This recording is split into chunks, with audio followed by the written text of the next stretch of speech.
A continuación, les presentamos a nuestro primer expositor.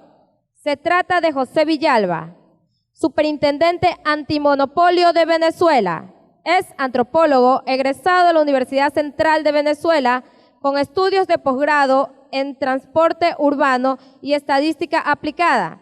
Se ha desempeñado como presidente del Fondo Intergubernamental para la Descentralización, presidente de la Corporación Venezolana Agraria y director del Servicio Autónomo de la Propiedad Intelectual. Desde febrero del 2015 tiene a su cargo la responsabilidad de la Superintendencia Antimonopolio de Venezuela.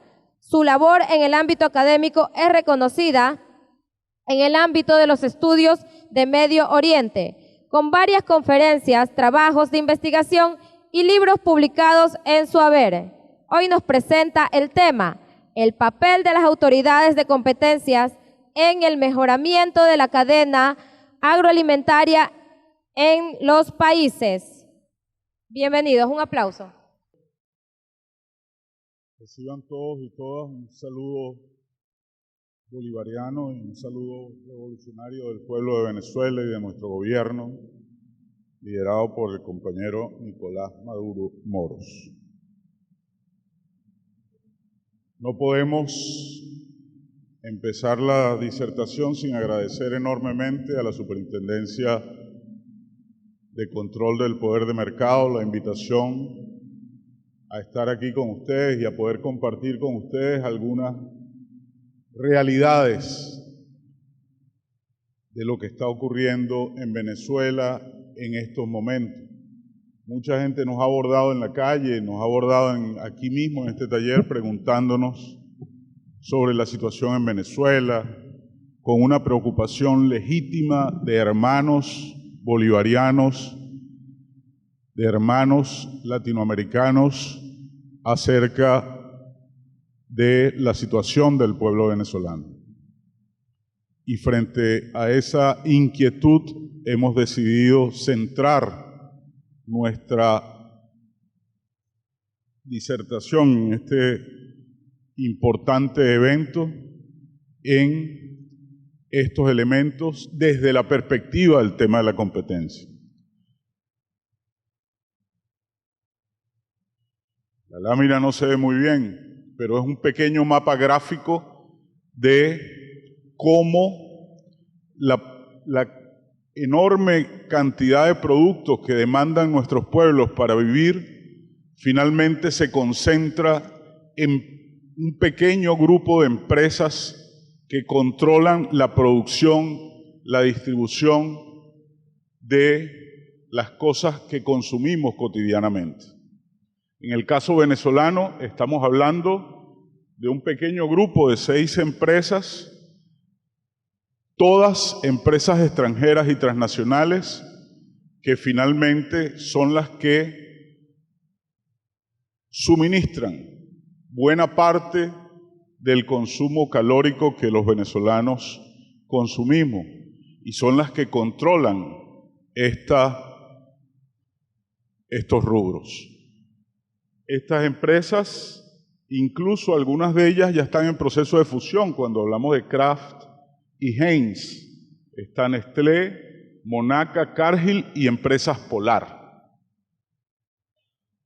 Este proceso de concentración de poder en este grupo de empresas es un proceso además histórico muy importante que tiene que ver con cosas que se hablaban aquí el día de ayer, tienen que ver con la Revolución Verde y ese proceso de introducción de nuevos productos y de nuevas formas de cultivar la tierra distintas a las que ancestral y tradicionalmente venían haciendo nuestras comunidades y que todavía pervive.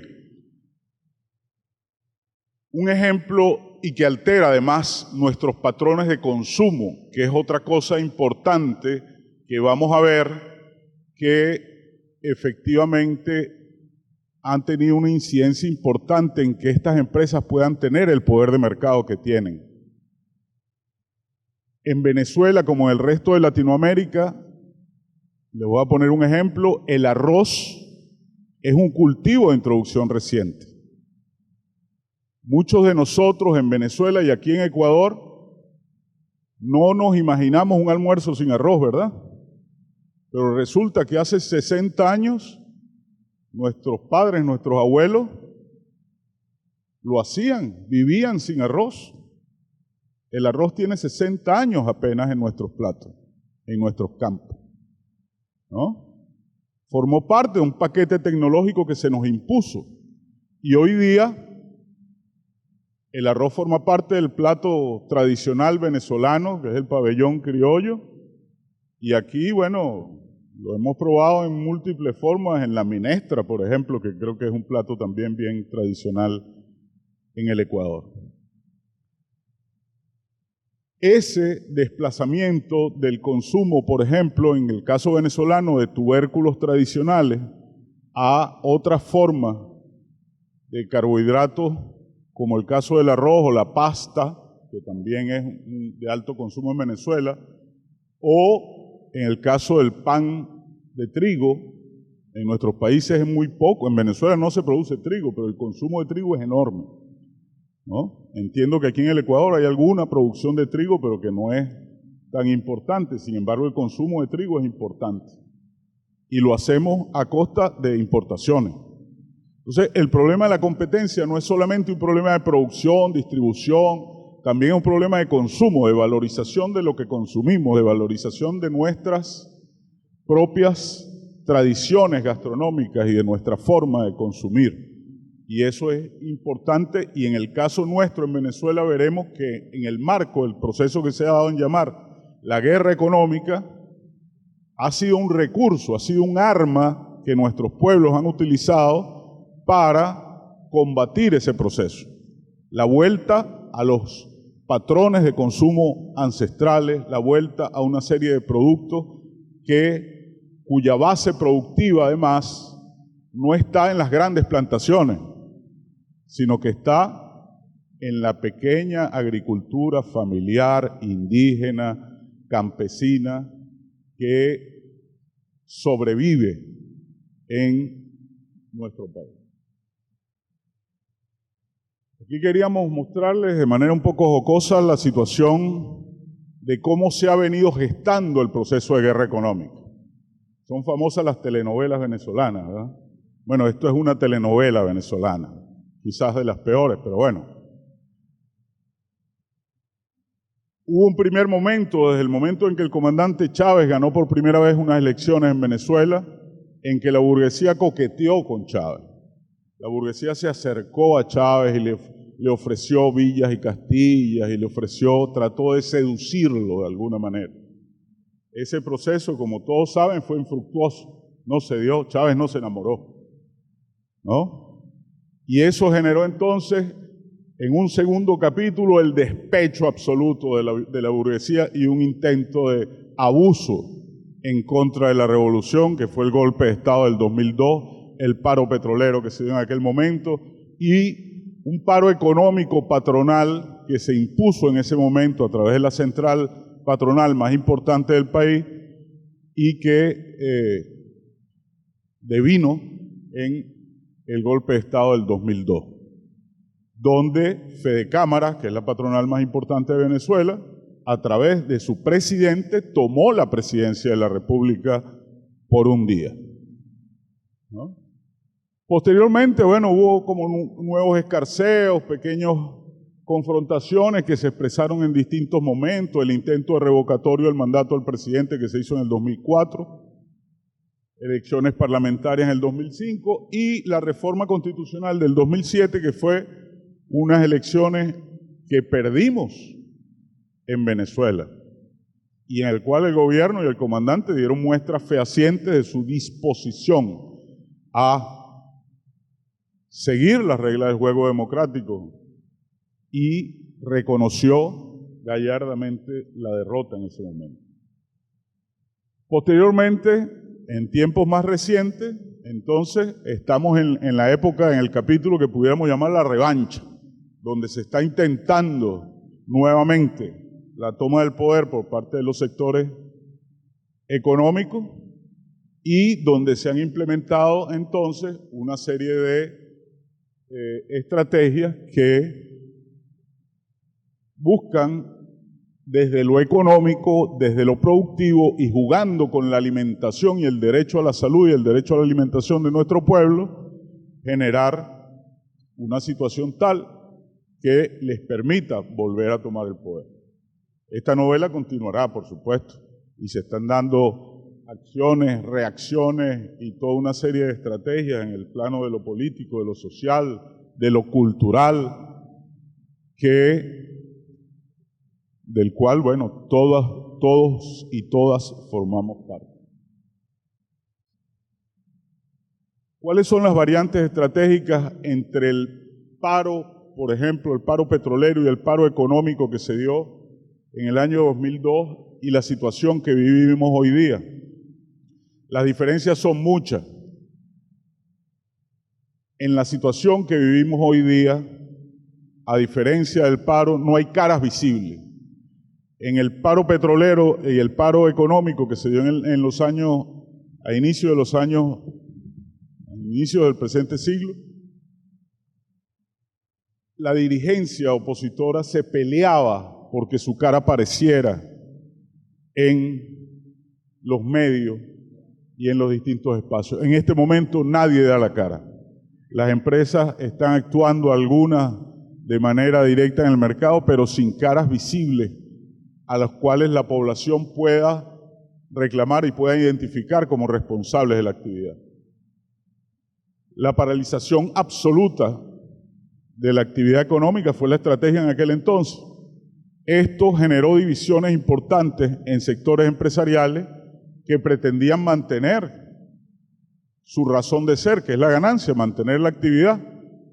Y frente a esto generó divisiones en el sector que llevaron finalmente a que ese paro no tuviera un efecto importante.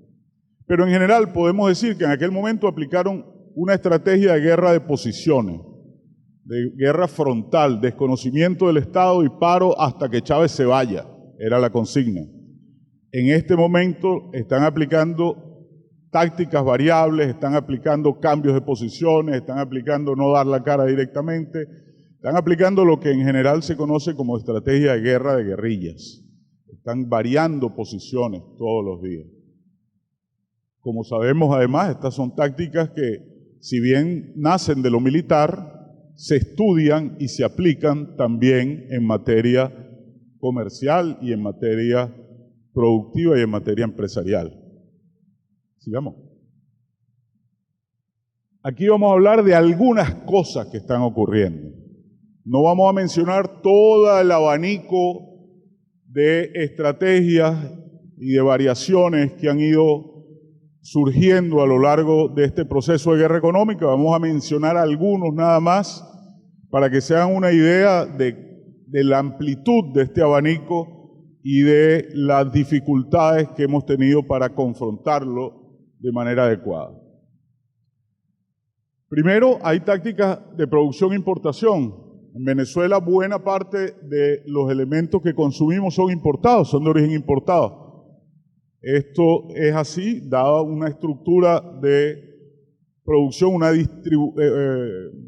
división social del trabajo a nivel internacional de la cual hemos sido parte y hemos sido víctimas, donde el rol de Venezuela ha sido productor de energía, básicamente, productor de petróleo, y donde las estrategias, aún aquellas estrategias bien importantes desarrolladas en la revolución para transformar esa realidad y para aumentar nuestra producción agrícola, por ejemplo, aún no ha logrado alcanzar niveles significativos que nos permitan hablar de porcentajes de autoabastecimiento y de soberanía alimentaria, como por ejemplo los que se hablaban aquí ayer del 94% en el caso ecuatoriano. Hay algunos rubros en los que sí hemos logrado avances significativos y hemos logrado casi el pleno abastecimiento, pero aún nos falta mucho para poder estar en esa posición de soberanía alimentaria como la que se maneja aquí en el Ecuador. Y en parte estamos aquí también para aprender de esa experiencia y para poder aplicar algunas cosas que nos permitan avanzar hacia allá. Entonces, en esas importaciones, las empresas muchas veces hacen uso de sus empresas filiales. Vamos a importar determinado bien a través de por ejemplo, Procter & Gamble, por mencionar alguna empresa, y resulta que Procter & Gamble la importa proveniente de una filial de Procter & Gamble en Brasil, o de una filial de Procter & Gamble en Colombia, o de una filial de Procter & Gamble en Perú, con sobreprecios establecidos por la propia Procter & Gamble, ¿no? Finalmente es pagarse y darse el vuelto. Por otra parte, está el uso de paraísos fiscales, que es un tema bien importante y frente al cual nuestros países tienen que buscar estrategias comunes de protección. Los paraísos fiscales son la nueva plaga del siglo XXI, ¿no? Ya vimos los Panama Papers, ¿no? Y cómo muchos personeros de gobiernos neoliberales han estado involucrados en situaciones como esta. Cuando surgió el tema de los Panama Papers en Venezuela y en todo el planeta, se esperaba que saliera, no sé, un hijo de Chávez mencionado en los Panama Papers, y para sorpresa de muchos, quien salió mencionado fue Macri, por ejemplo, ¿no? Se esperaba una utilización del escándalo en función, por lo menos en Venezuela, de la situación política interna, y resultó que no era así. Quienes estaban involucrados eran empresarios venezolanos, en muchos casos, y empresarios venezolanos que utilizan los paraísos fiscales para generar ganancias a través del sobreprecio de las importaciones. La importación preferente de productos terminados es importante. Es decir, no es solamente que se importen y se importen con sobreprecio, sino que muchas veces, en vez de importar la materia prima para producir pañales, por ejemplo, en Venezuela, se importa el pañal terminado. Eso tiene también un problema de costos, que es que el valor, la proporción es de 3:1. Lo que cuesta importar la materia prima es 1 y lo que cuesta importar el pañal terminado es 3. El aniquilamiento de la producción nacional de insumos, cosas que se fabricaban con insumos nacionales, terminaron aniquilándose estos insumos, esta posibilidad. En algunos casos, en el caso quizás más llamativo, a través de la utilización de normas técnicas. Entonces, a través de normas técnicas impuestas por las propias empresas, se decide que determinado producto o insumo para la producción de un bien cualquiera ya no es apto desde el punto de vista técnico, porque las nuevas normas de calidad, no sé qué cosa, obligan a utilizar un producto importado, muchas veces producido además por otra filial de la misma empresa transnacional. Vamos a la siguiente. Ahora sí. Vamos a la siguiente para explicarlo más rápido, por favor. Ok, no se ve muy bien. Otra de las técnicas para generar desabastecimiento que han aplicado algunas empresas en Venezuela es el aumento, y esto es bien importante porque son detalles y cosas que están ocurriendo en toda Latinoamérica y puede ocurrir en cualquier otro lado. Es el aumento de los volúmenes de las presentaciones que se venden al pueblo. Este es el caso del lavaplatos líquido y en crema, que es un rubro duopólico que comparten empresas Polar y Colgate-Palmolive en Venezuela. Estas dos empresas desaparecieron del mercado las pequeñas presentaciones de lavaplatos, que son las que usa nuestro pueblo, la gente de menores recursos. Compra los potes más pequeños y los compra a lo mejor con una frecuencia mayor, los compra mensualmente, semanalmente, qué sé yo. Pero al desaparecerlos, no solamente que encarecen el producto indirectamente, en el sentido de que ahora el pote de lavaplatos cuesta el doble porque es de 1 kilo, sino que además genera escasez, porque desaparece la mitad del volumen de producto.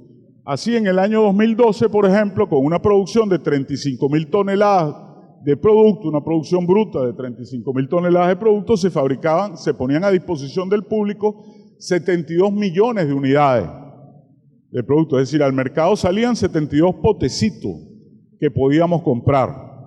En este momento se producen casi las mismas cantidades de toneladas, 33 toneladas de de lavaplatos, pero se ponen a disposición del público solo 34 millones de unidades de producto. Es decir, la mitad. Por decisión de una política productiva de un par de empresas, se genera una disminución del 50% de la cantidad de unidades de producto que están en el mercado. Y esto genera, por supuesto, a nivel de la población, desabastecimiento, porque tenemos la mitad de los anaqueles llenos. Si antes dedicaban un anaquel para lavaplatos, ahora dedican medio anaquel para lavaplatos. ¿Qué genera esto? Genera escasez, por supuesto, pero además genera para la empresa mayores ganancias, ¿no? Entonces, fíjense, es una estrategia muy bien pensada, en el sentido de que genera un efecto político, además, porque la desesperación de la gente se traduce en malestar, ¿no? Al no conseguir un producto determinado. Pero además genera mayores ganancias, porque son menos cantidad de potecitos que tengo que invertir. Los costos variables de producción disminuyen. Disminuyen también los costos de transporte. Disminuyen los costos de mano de obra. Muchas de estas empresas han disminuido un turno de trabajo. ¿Por qué? Porque tienen que producir menos potecitos, la mitad. Y además aumenta la ganancia porque disminuyen los tiempos de rotación de capital. Es decir, los potecitos que produzco se venden mucho más rápido porque hay escasez, la gente está desesperada por adquirirlo.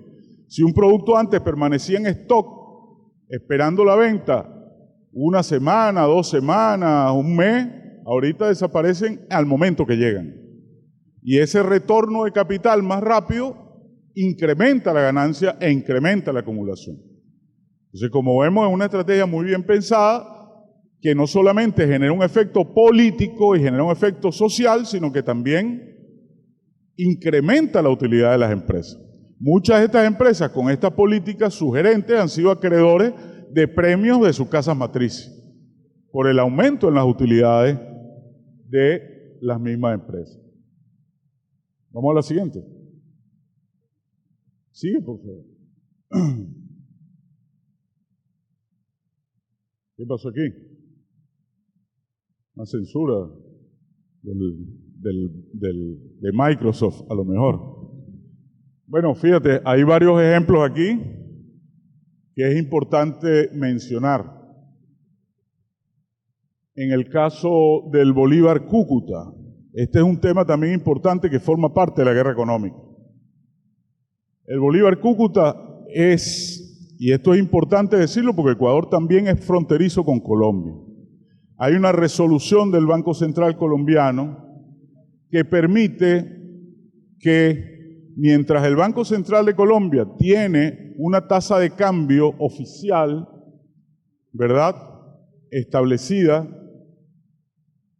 allí, si quieres podemos pasar a la presentación que está en PDF, que quizás sí permita ver el gráfico. Pero vamos a irles echando el cuento rapidito.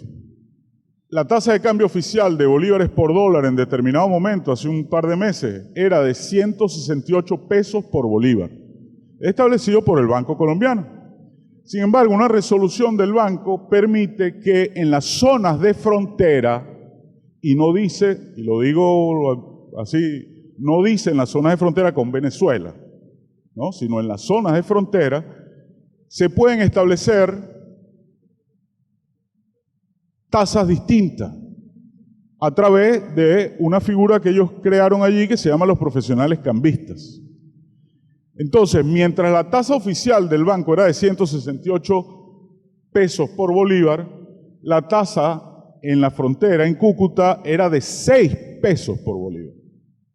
Una diferencia abismal. Esa diferencia abismal es la que permite que el contrabando de extracción, es decir, comprar productos venezolanos y llevarlos a Colombia, sea altamente rentable. Estamos hablando de una rentabilidad que en muchos casos supera el 2000%. Aquí está el gráfico. Entonces, a la tasa de cambio oficial de 198, pesos por bolívar, con una inversión inicial de 10.000 pesos, eso se transformaba en 50 bolívares que te permitía comprar 3 kilos de harina de maíz, por ejemplo. Si esos 3 kilos de harina de maíz los llevabas a Colombia y los vendías a los 2.000 pesos que cuestan en Colombia, obtenías una pérdida de 3.000 pesos. No era negocio. Pero con la tasa de los profesionales cambistas de 6 pesos por bolívar, que es una tasa semioficial, avalada por una decisión del Banco Central Colombiano, con una inversión inicial de 10.000 pesos y haciendo la misma operación, obtenía una utilidad de 209.000 pesos. Una barbaridad, era más rentable que el narcotráfico, era más rentable que cualquier actividad ilegal que se pudiera dar en la frontera. Esa es la razón por la cual el gobierno nacional, hasta tanto no se modificaran esos esquemas y no se impidiera que esta operación de guerra económica se siguiera desarrollando, decidió cerrar comercialmente la frontera con Colombia. Insisto, pusimos este ejemplo aquí porque Ecuador también es un país fronterizo y esa resolución no solamente tiene que ver con la frontera venezolana. En algún momento esta política de agresión monetaria pudiera desarrollarse también hacia el Ecuador. Sigamos. Perdón, volvamos antes. Ahí, importante. Fíjense, este es otro ejemplo importantísimo del tema de la manipulación productiva en el marco de la guerra económica. Este es un gráfico que nos muestra el índice mensual de escasez. Mientras más arriba está la línea azul esta o grisácea que está allí, mayor es la escasez de diversos productos de una canasta determinada. Si vemos bien este cuadro, los picos de escasez no tienen que ver con ciclos económicos, ni con las estaciones productivas de los distintos rubros, frutos, etcétera. No tiene que ver con ningún tipo de planificación económica.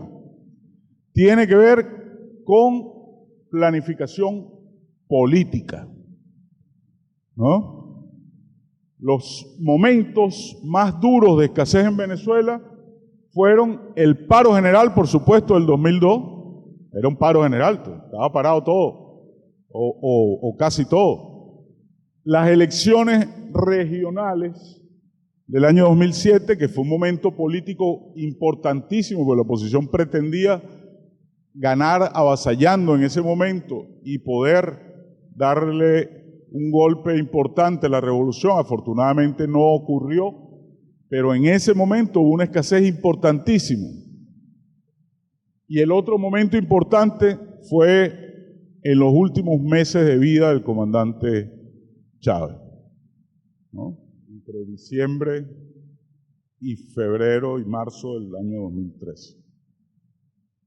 Pero todos los piquitos de desabastecimiento del país han tenido que ver con elecciones, con procesos refrendarios, con cualquier cantidad de eventos políticos vitales para la continuidad de la revolución y que a través del desabastecimiento generado por quienes producen, porque esa es la otra, que muchas veces se dice, no, que el responsable del desabastecimiento es el gobierno, pero el gobierno no produce en términos generales en los mismos volúmenes. Hay empresas del gobierno, empresas del Estado que producen efectivamente, pero cuya incidencia en el mercado no es ni de cerca la que tienen estas 5 empresas que vimos anteriormente. Entonces, este desabastecimiento es importantísimo mencionarlo porque es una demostración palpable de que no existe de que estas variantes, digamos, de escasez tienen que ver directamente con procesos políticos. Hay una altísima correlación estadística entre esas situaciones políticas, entre esos eventos políticos coyunturales y los niveles de escasez de productos. Digamos.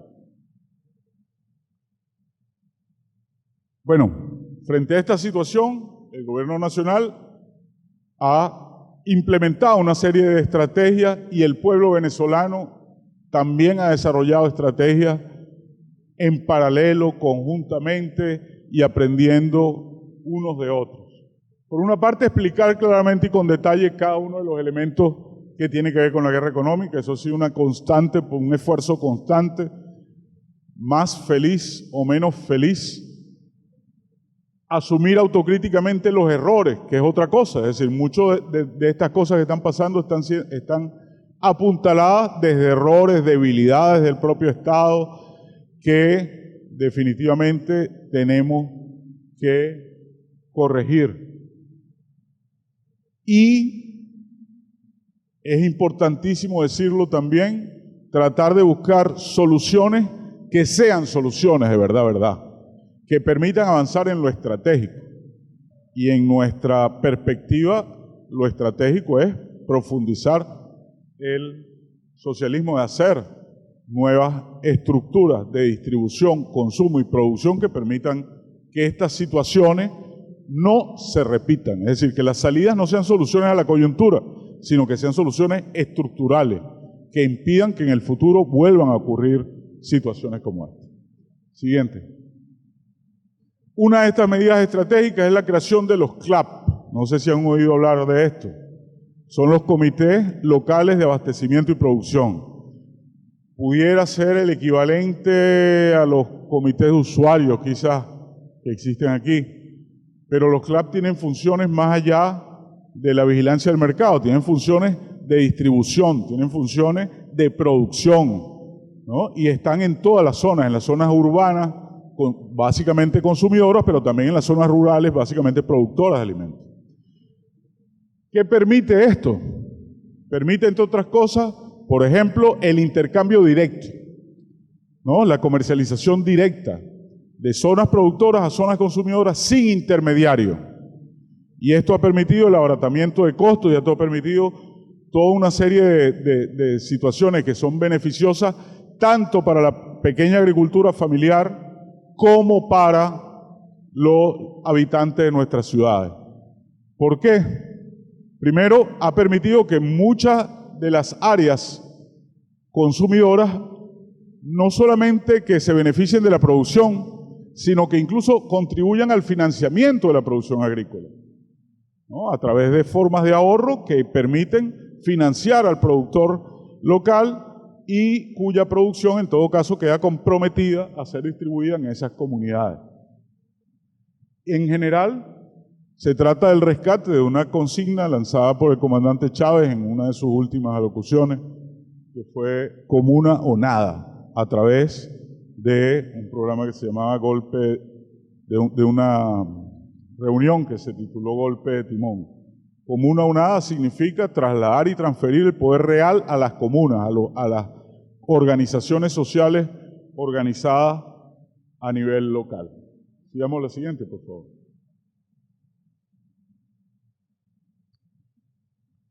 Además, se han generado nuevas políticas, el incentivo a la producción agrícola urbana también es importante. Sabemos que no va a ser, digamos, una solución exclusiva, que no puede ser esa la vía exclusiva, pero es importante también que nuestros habitantes de las ciudades retomen su relación vivencial con lo que consumen, que esa es otra cosa. Muchos de nuestros hijos creen que los pollos se dan en los refrigeradores. Muchos de nuestros hijos creen que los plátanos nacen en los supermercados. No tienen idea de cómo es una mata de plátano. No tienen idea de lo que es pescar un pez en el mar. No tienen idea de nada. Creen que de verdad las cosas se dan en los supermercados. Así como que la plata sale de los cajeros automáticos. Y ese cambio en esa relación es importante. No solamente, y se creó el Ministerio del Poder Popular de la Agricultura Urbana, no solamente para producir en las ciudades, sino sobre todo para cambiar la relación y tratar también de generar nuevos patrones de consumo. Aquí introdujimos anoche un punto en base a una discusión que estaba aquí, el combate a los intentos de la Asamblea Nacional de modificar leyes estratégicas. Durante la Revolución se estableció una nueva ley de semillas, ¿no? Que incluye el reconocimiento de la semilla indígena, de la semilla campesina, las formas de certificación, las formas de preservar la biodiversidad a través de esa ley de semillas? Bueno, la Asamblea Nacional, liderada por la oposición venezolana,